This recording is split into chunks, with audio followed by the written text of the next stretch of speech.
kõik muutub. Ja nüüd muudatustega kaasaminek on alati aju jaoks keeruline. Ja üks pool näiteks, mis inimesed hakkavad tegema, kui toimuvad nende elus traagilisemad sündmused, on see, et nad muudkui räägivad sellest. Jah, sellel rääkimisel on kaks poolt. Üks on see, et loomulikult, eks ole, iga kord, kui te räägite, siis te ju tegelikult kujundate seda lugu ümber. Aga ohupool on milles?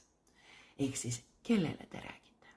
Sest et kui te nüüd räägite näiteks isikutele, kes on samamoodi, siis tahavad teile kaasa elada, tunnevad, et nad peaksid teid kuidagimoodi aitama, nad ei tea, kuidas aidata, siis tegelikult sellega te kogu aeg, mida rohkem te räägite ja mida rohkem veel mõjutatakse seda, mis on toimunud negatiivselt, siis, ehk siis, et kui õudne see kõik veel oli, siis tegelikult iga kord me muudkui kirjutame seda kogemust tugevamaks. Miks? Sest et kujutledes ette seda situatsiooni uuesti, vallandate te neurofüsioloogilise reaktsiooni iga kord. Ja mida rohkem te seda vallandate, seda rohkem te õpetate iga analoogse triggeri, ehk siis heeli, lõhn, näiteks mingi kuju, mingi analoogne situatsioon, mis võib tulevikus korduda, koheselt reageerima nii, nagu see juba enne. Ehk siis nagu jalgrattasõidu õppimine. Esimene kord ei tulnud välja, aga nüüd mida rohkem sõidad, seda paremini seda oskad. Ehk me toome sisse käitumis- ja mõtlemismustri, mis hakkab automaatselt kogu aeg toimima, aga mis töötab kahjuks meie vastu. Ja sellepärast ongi, et meil on ühtepidi vaja nagu seda toetusgruppi. Miks?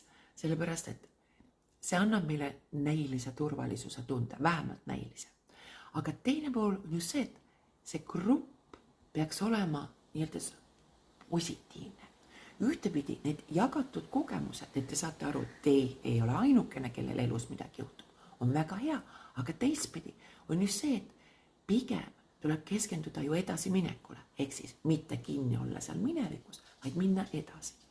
Ja sellepärast inimesed, kui me räägime lähedastele, siis hakkab jälle pihta see, et me ei julgegi kõiki asju rääkida. Miks? Sellepärast, et kui me rääkisime, siis me saime tagasisidet ja nüüd see tagasiside oli võib-olla negatiivne.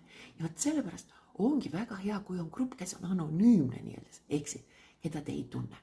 Ja ma teen sellise grupi, ehk siis liituge, seal all on olemas link.